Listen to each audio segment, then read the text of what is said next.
Şehir tamamen görünür halde. Merhaba baba. Merhaba. Nasılsın abi?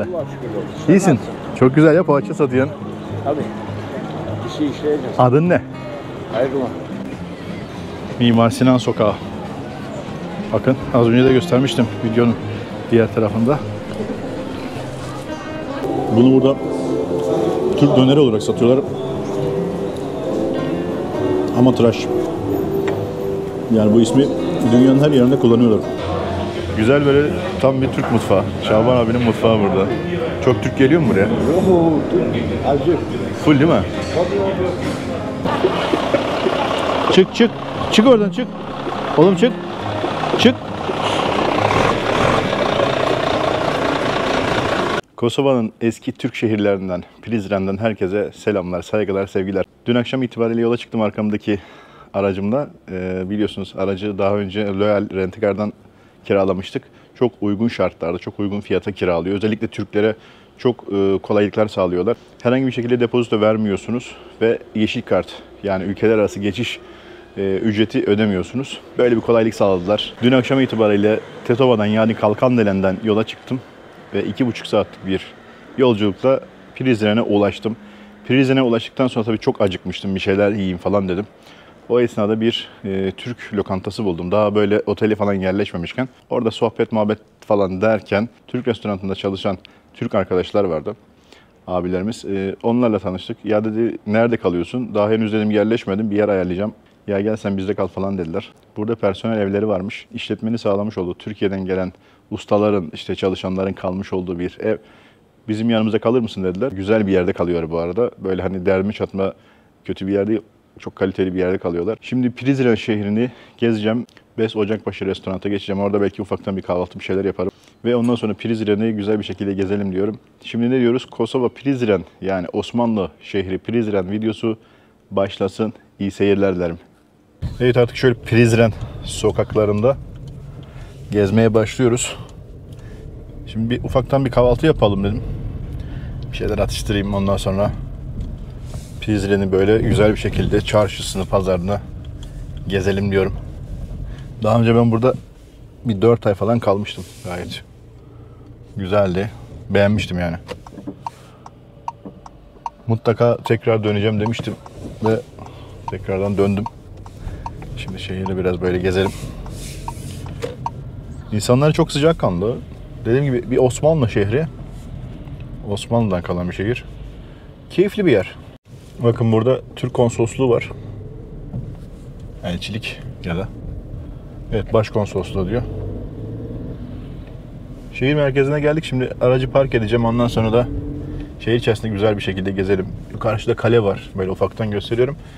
Tamamen hepsini neredeyse gezeceğiz burada. Evet, mekanımız burası. Tam şurada bir Türk restoranı. Tam karşıda gösterdiğim gibi bir çok eskiden kalan bir manastır. Şu üst dağın olduğu yer kale, Prizren Kalesi. Burada çok eski bir minare var. Eski bir cami tam olarak bilemedim. Şimdi orayı gidince bakarım, araştıracağım şimdi. Sadece minaresi var caminin. Çok eski bir yer. Türkler oldukça yoğun bir şekilde geliyorlar buraya. Yemek yemeye falan. Dün akşam benim misafir arkadaşlar da buradalar muhtemelen. Ne yapıyorsun abi? Ne yapıyorsun? Duydun mu iyiliğini? Eyvallah, dinlendim abi, çok sağ ol ya. Ne yapıyorsun abi? Erken geldin mekana. Şöyle güzel bir mutfak. Şaban abinin mutfağı. Tabii. Burası öyle de. Yani Sen buradan yıllardır emektarsın değil mi? oynayamaz. 50 senedir yapıyorsun bir şey. Değil mi? Vallahi güzel. Neyse. Güzel, böyle tam bir Türk mutfağı. Şaban abinin mutfağı burada. Çok Türk geliyor mu buraya? Yok, acı. Full değil mi? Tabii. Tamam, ben de ufaktan bir şeyler atıştırırım. Şöyle güzel bir sıcak kahvaltı tabağı söyledim. Sucuğu görünce şimdi dikkatimi çekti. Bakalım şöyle bir sucuğa. Buranın sucuğu biraz böyle normalde isli oluyor, bu nasıl bilmiyorum.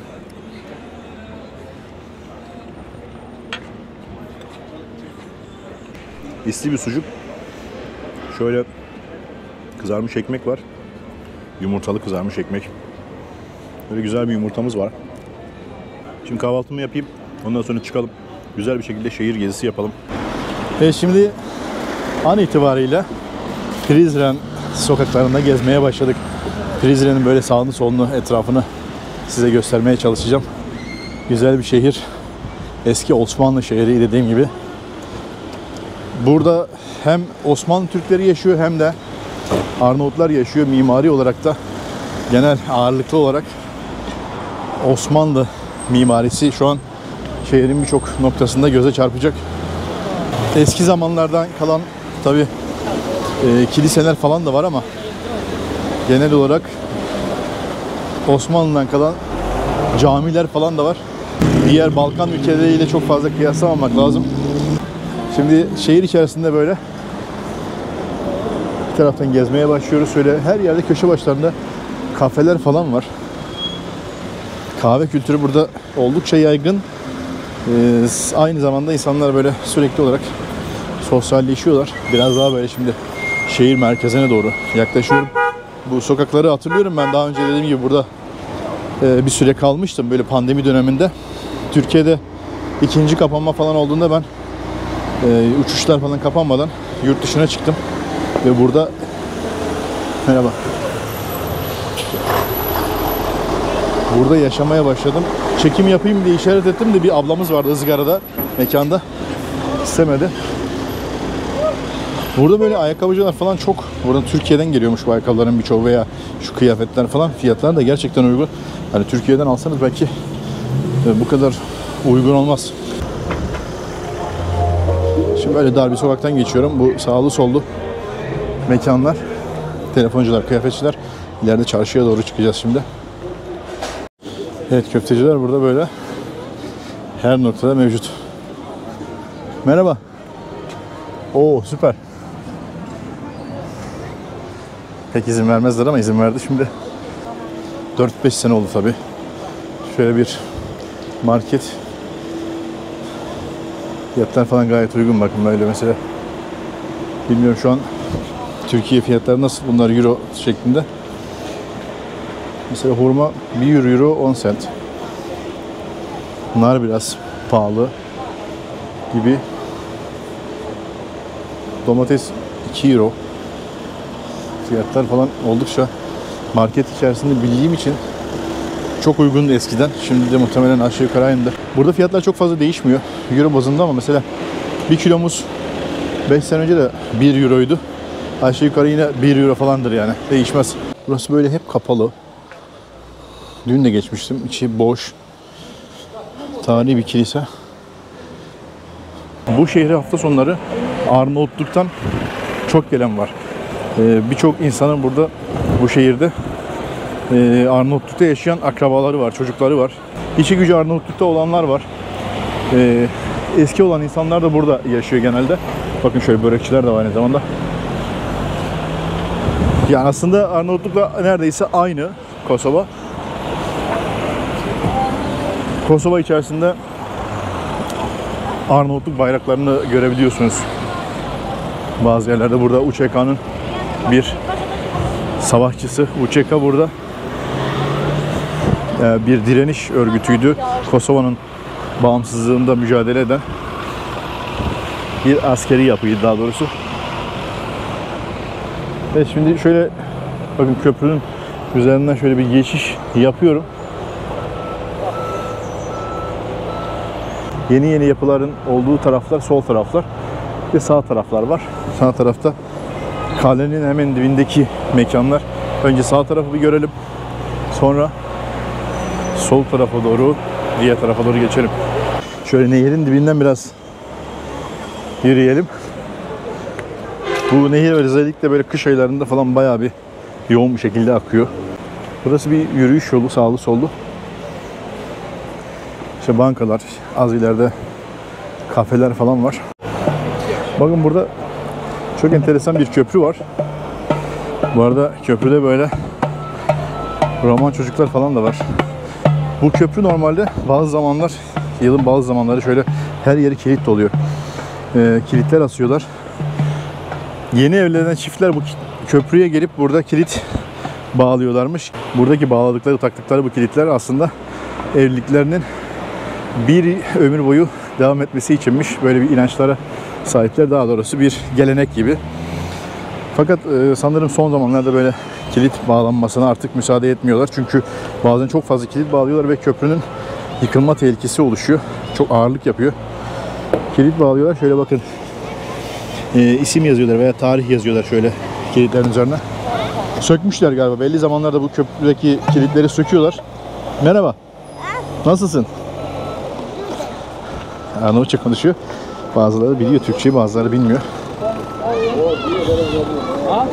Burada bir çalışma var galiba.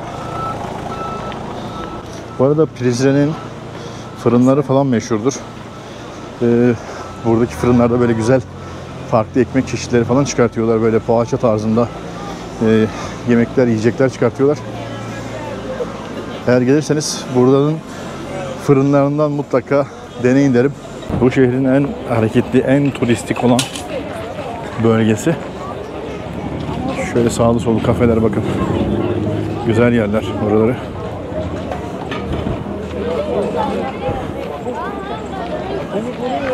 Burada bir börekçi vardı sanırım. Burası kebapçı, burası bir börekçiydi. Burada yine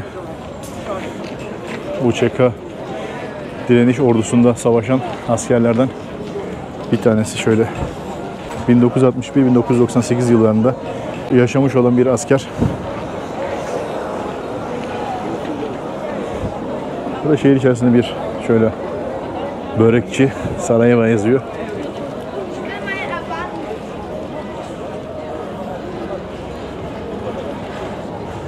Tam burada bir çeşme şöyle. Gelen giden buradan içiyor.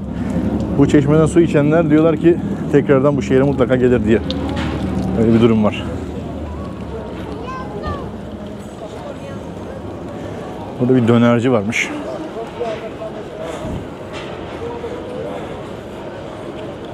Türk mü bilmiyorum ama döner tabağı, burger, pleskaviska, köfteler. Birisi az önce Can abinin gösterdiği mekanı vardı. İstanbul Kebap diye. Bir de burası Beska isminde bir yer. Burası çok meşhur bir yerdir. Çok eski bir yer aynı zamanda.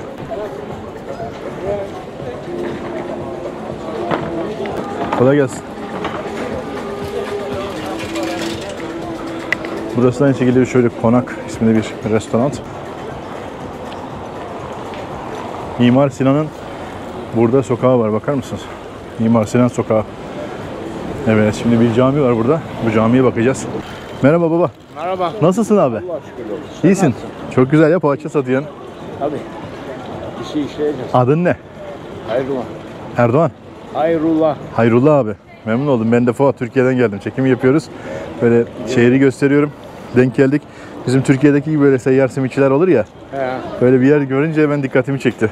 Benim Nasıl abi, işler nasıl? Allah şükür. İyi, güzel. Bak Gid- simitlere bak. Altan simitlere bak. Bir şey değişik var. Evet. Simitler. Değişik simitler varmış.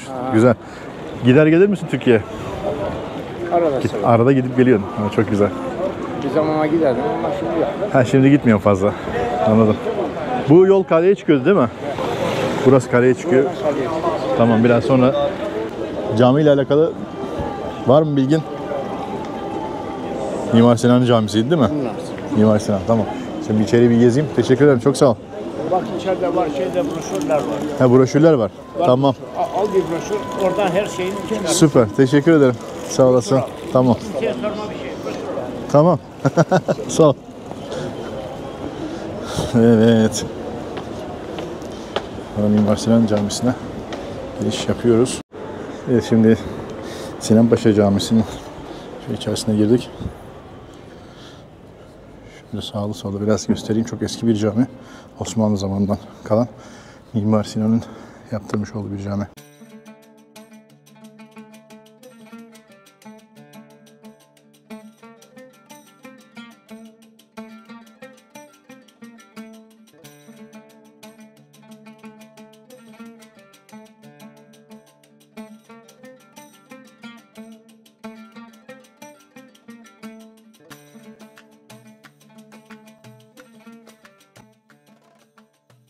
Evet, burada şöyle romanlar çoğunlukta bu şehirde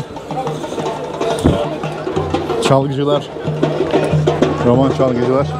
Sorsanız biz roman türküyüz derler. Güzel, keyifli bir yer. Kolay gelsin. Şimdi buradan bu şehir içerisinde biraz daha böyle ileri doğru geçeyim. Sol tarafa doğru.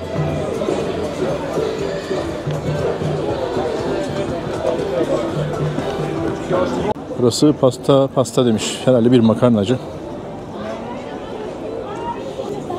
Sağlı solu şöyle kafeler, mekanlar. Çok noktada böyle kafeler falan var. Gerçekten çok keyifli bir yer. Fiyatlar falan da çok makul burada. Yani 1 euro, 2 euro. Kahveleri falan öyle içebiliyorsunuz burada. Bu şehrin çok eski bir kilisesi var şu an burada. Sol tarafta, bilmiyorum, giriş herhalde ilerideydi. Öyle hatırlıyorum.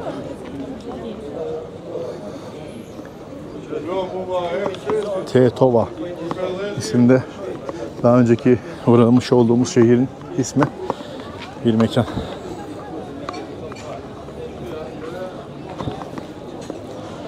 Evet, burada bir kilise var şu an.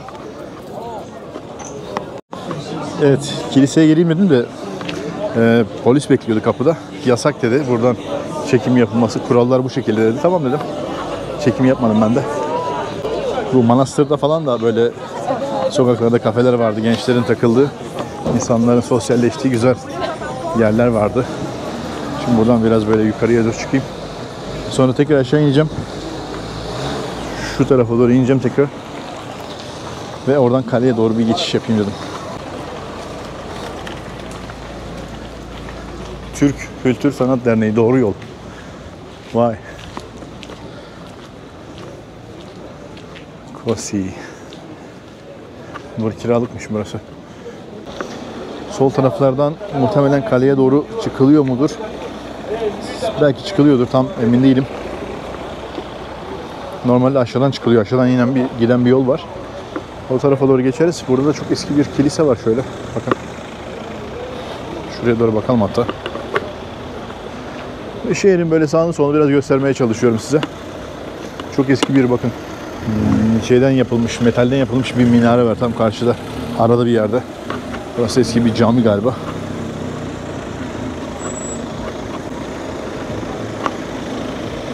Bak, şu otobüsleri görüyorsunuz. Benim bildiğim kadarıyla Türkiye'nin hediye ettiği otobüsler. Bu şehire, Prizren'e hediye ettiği otobüsler. Şu karşıda gördüğünüz üzere.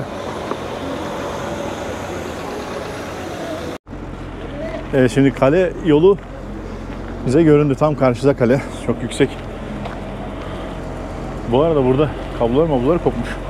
Çarpılmayalım vallahi, bilmiyorum. Yol çalışması mı var? Bir şeyler var burada.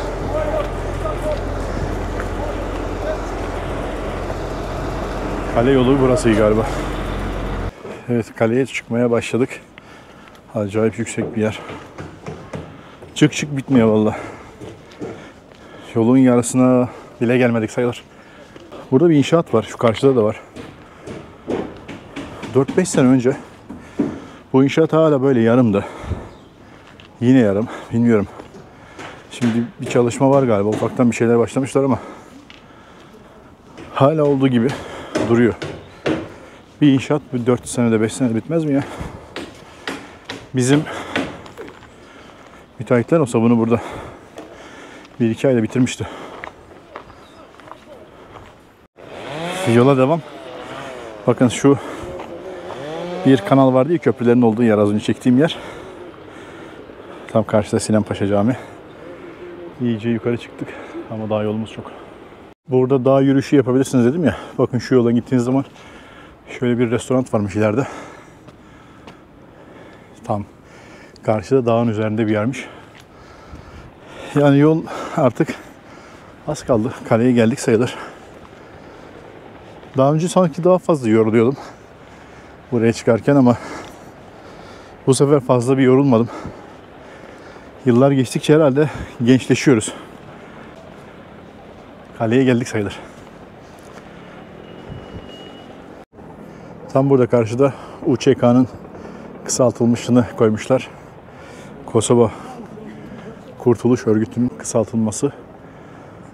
Kosova'nın bağımsızlığında bayağı bir etkin rol oynadılar. Sırp askerlerine karşı bayağı bir üstün bir mücadele verdiler. UÇK'ya da buradan selam olsun.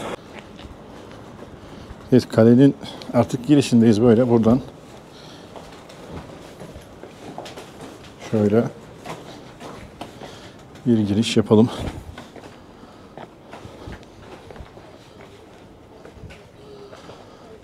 Sağ tarafta bir küçük kafe var. Şurada. Şöyle yukarı doğru çıkacağız. Şöyle kalenin artık üstündeyiz. Ve şehir tamamen görünür halde. Şurası Süleymanpaşa Camisi. Burası nehir olan kısım, üzerindeki köprüler. 4-5 tane köprü var aşağı doğru inen. Aşağıda otobüs terminali var. Yine burada farklı birkaç tane cami görünüyor Osmanlı zamanında. Şehir içerisine bakarsak böyle çok sayıda cami görebilirsiniz. Şimdi buradan kalenin biraz böyle etrafını gezelim. Sonra yine aşağı inelim. Şehrin diğer kalan, yani şu aşağı taraflarını da görmedik. Biraz oraları da gezelim. Şehrin aşağı taraflarında alışveriş merkezleri falan da var böyle. Alışveriş yapılacak mağazalar falan da var. Otobüs terminalinin biraz böyle yan taraf, arka taraflarında güzel gezilecek yerler de var. Geldiğiniz zaman oralardan alışveriş yapabilirsiniz. Fiyatlar oldukça makul. Alışveriş merkezine girebilirsiniz. Marketler var. Fresh Store'du sanırım, yanlış hatırlamıyorsam. Böyle bir market markası var burada. Oraya girebilirsiniz. Bir nevi Carrefour gibi bir market.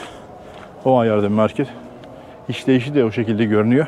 Benim araçla geldiğim yol, bakın şu dağın eteklerinden Kosova'ya girdiğimizde şöyle ince, düzgün bir yoldu aslında. Zaman zaman bozuktu ama genel olarak iyiydi. Fakat çok fazla böyle dolambaçlı bir yoldu.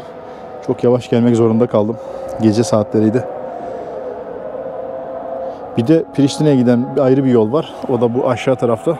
O da otoban gibi bir yer.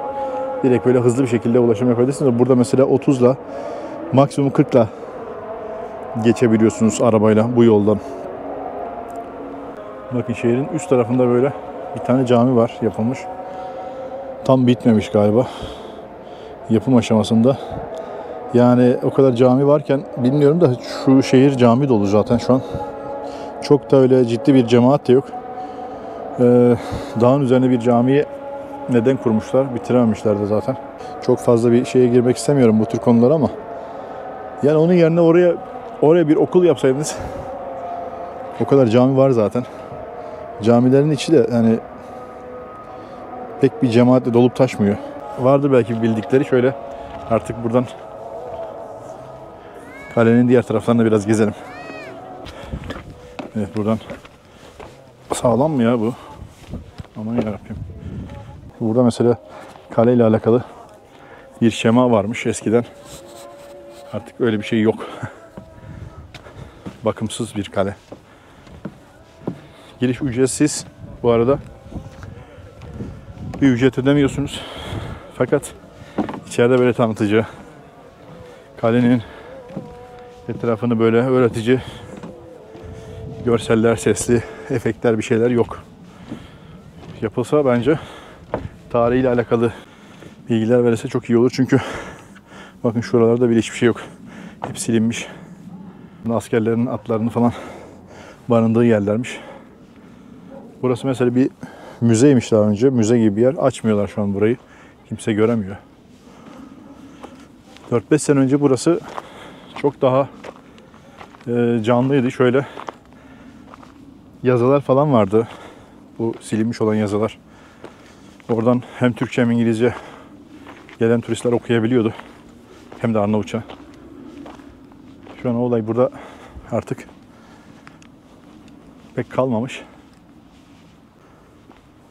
Şehrin ön tarafını, daha doğrusu şu dağ taraflarından gelecek olan saldırılar için kurulmuş bir kale.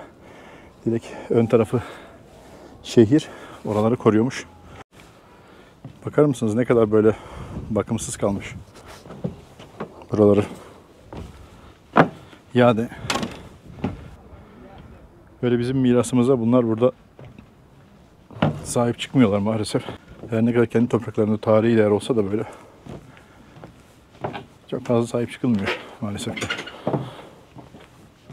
Yerden çökecek gibi şu an tahtalar.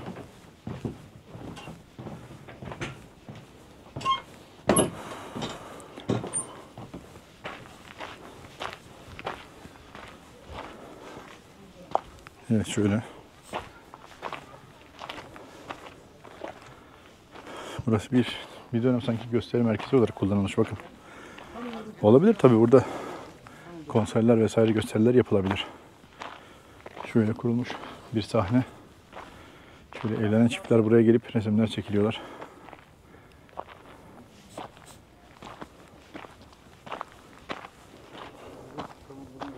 Bir de böyle kalenin artık arka taraflarından geçtik. Buradan şöyle aşağı doğru artık yavaş yavaş şehre doğru inelim. Biraz böyle kaleyi göstermek istedim size. Ama gelirseniz mutlaka Prizren'e geldiğinizde bu kaleye çıkın. Biraz zor çıkılıyor ama gerçekten değer.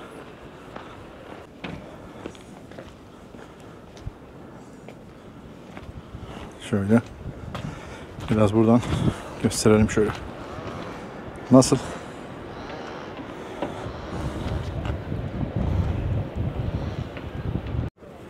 Evet, burada UÇK'nın yazısını az önce aşağıdan göstermiştim ya. Kosova Kurtuluş Ordusu diye biliyorum ben. UÇK. Bu UÇK konusunu bildiğim kadarıyla Sırplar pek sevmezler. Çünkü Sırplara karşı böyle çok çetin bir mücadele vermişler. UÇK ordusu. Bir de bu yola geldiğiniz zaman bu kale yoluna, kale içerisinde gezmek için özellikle böyle yüksek topuklu ayakkabı falan giymeyin ha. Spor ayakkabısı giymeye çalışın. Yağmurlu olabilir, geldiğinizde ıslak olabilir zemin. Ayağınız kayabilir. Uygun ayakkabı bulmaya çalışın. Yoksa dik bir yokuştan aşağı ineceksiniz. Biraz sonra benim ineceğim gibi direkt kayabilirsiniz buradan. Evet, en sonunda kaleden indik. Bakın burası da şöyle Sinampaşa Camisi'nin aşağısındaki şöyle kafeler falan. Burada farklı farklı böyle kafe çeşitleri var. Ben biraz daha aşağı ineceğim. Burası da bu arada TİKA tarafından yapılmış. Şurayı göstermedim size. Sinampaşa Camisi'nin çevre düzenlemesi Türk İşbirliği ve Koordinasyon Ajansı Başkanlığı TİKA tarafından gerçekleştirilmiştir diye 2013 yılında şu bölge. Burası da Sinampaşa Camii'nin bahçesi.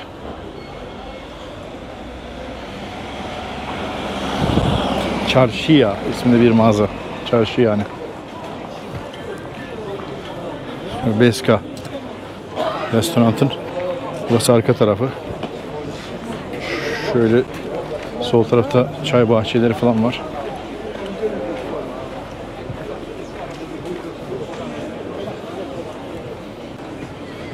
Mimar Sinan Sokağı. Az önce de göstermiştim videonun ilk başlarında.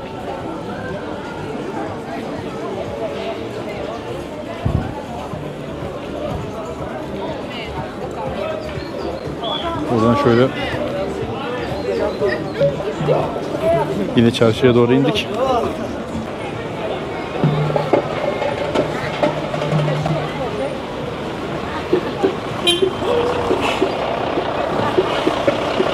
Çık çık. Çık oradan çık. Oğlum çık. Çık.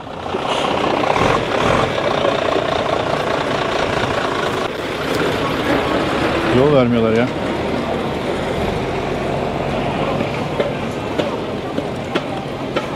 Sağda solda böyle mekanlar falan var. Nehrin tam kenarında. Burada yer olsaydı otururdum ama şu an yer görmüyorum. Buradan Taşköprü'yü geçiyorsunuz. Tam karşıda Türkiye Başkonsolosluğu var. Türk bayrağını görüyorsunuz zaten. Gayet güzel.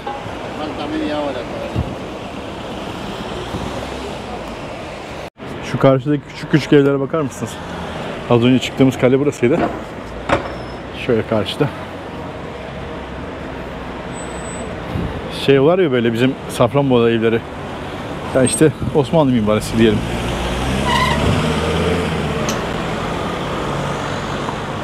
Bizim Can abinin mekanı sol taraftaydı. Biraz daha böyle etrafı gezeyim. Çok fazla göç vermiş son yakın zaman içerisinde. Normalde buradaki bu kafeler falan full dolu olurdu eskiden. Evet, burada bir asker yine İsmet Yasari Kumanova diye Uçeka ordusundan. Kalenin etrafında böyle güzel güzel mekanlar var.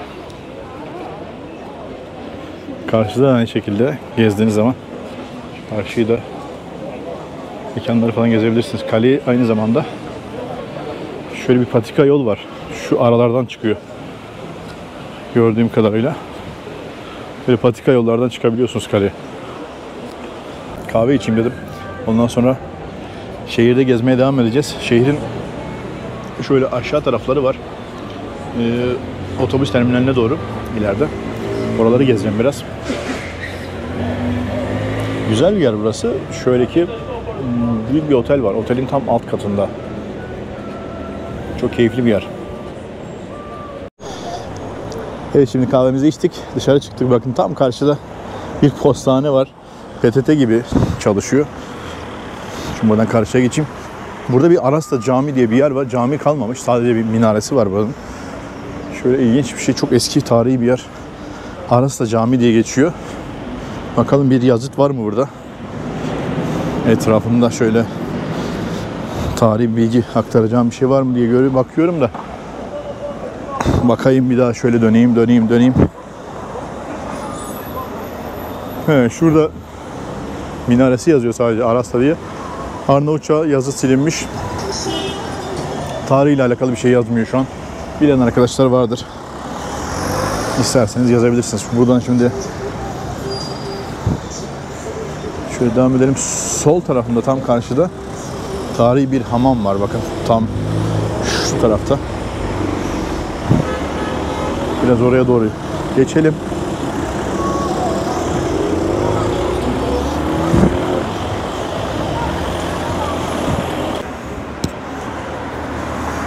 Şöyle berberler var, bakın görüyor musunuz? Kiosk. Buranın işlek berberlerinden. Yani burada geldiğiniz zaman Prizren'de şöyle biraz dinlenebilirsiniz, tatil yapabilirsiniz. Tarih, Osmanlı şehri biraz dinlendiriyor insanı, huzur veriyor.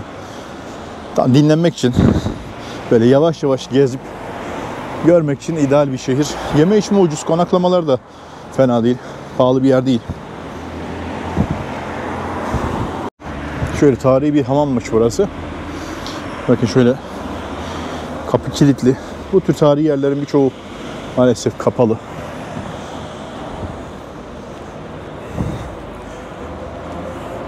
Çok sayıda sağda solda böyle otoparklar var. Saati genelde 1 euro şeklinde işliyor burada sistem. 10 saat 10 euro gibi. Yani çok yüksek değil fiyatlar. Bakın şöyle bu cadde üzerinde böyle abiyeciler, kıyafetçiler falan. Bir tarafta kuyumcular. Evet, tekrardan aşağı doğru inmeye başladım. Biraz aşağı tarafları çekeyim, göstereyim. Şehrin diğer tarafları, bakın şurada bir kasap var. Etleri görüyorsunuz. Dana şeklinde direkt sergilemişler. Bir sonraki video muhtemelen farklı bir şehirden olacak. Öyle bir planım var.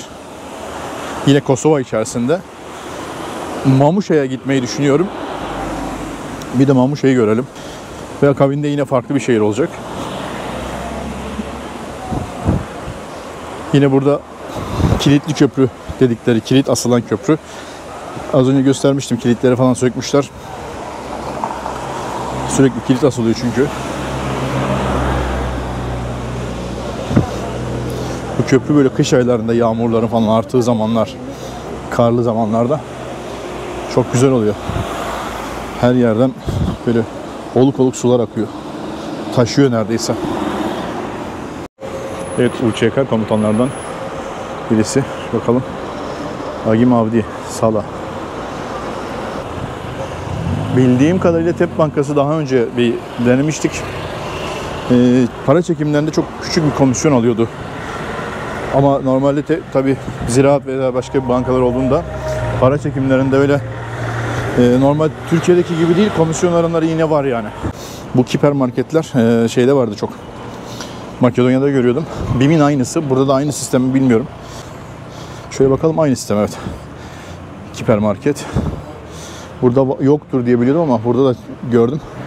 Bakın şöyle. İçeri bir gireyim bakalım. Şöyle bir tane su alırım belki. Evet, BİM'e girdik. Sistem aynı. BİM diyorum ama BİM değil tabi. Şöyle bir tane su alayım kendime. Su aldım.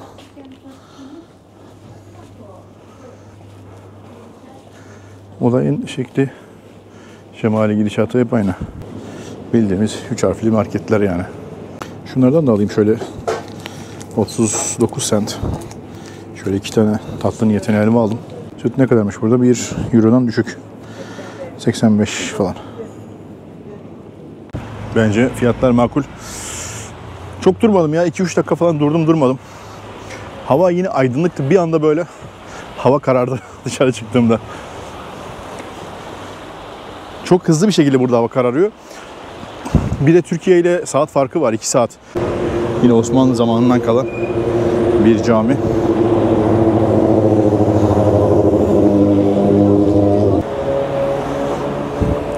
Ahmet Bey Camii.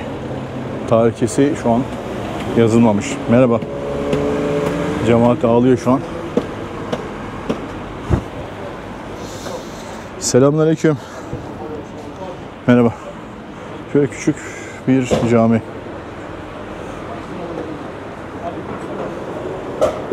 Bakın. Şöyle sağ tarafa doğru geçelim. Sağa ve sola ayrılıyor yol. Bu yolun aşağı tarafında bir alışveriş merkezi var. Galeriya isminde. Şöyle güzel bir dönerciye geldim. Bakın abimiz, selam vermek ister misin? İsmi neydi mekanın? Dielli. Şöyle bir döner verecek abimiz. Dürüm döner. Sanırım 1,5 euro, evet. 1,5 euro dürüm döner. Şimdi bir döner aldım. Tavuk döner. Bir ısırık aldım ama bir daha alayım.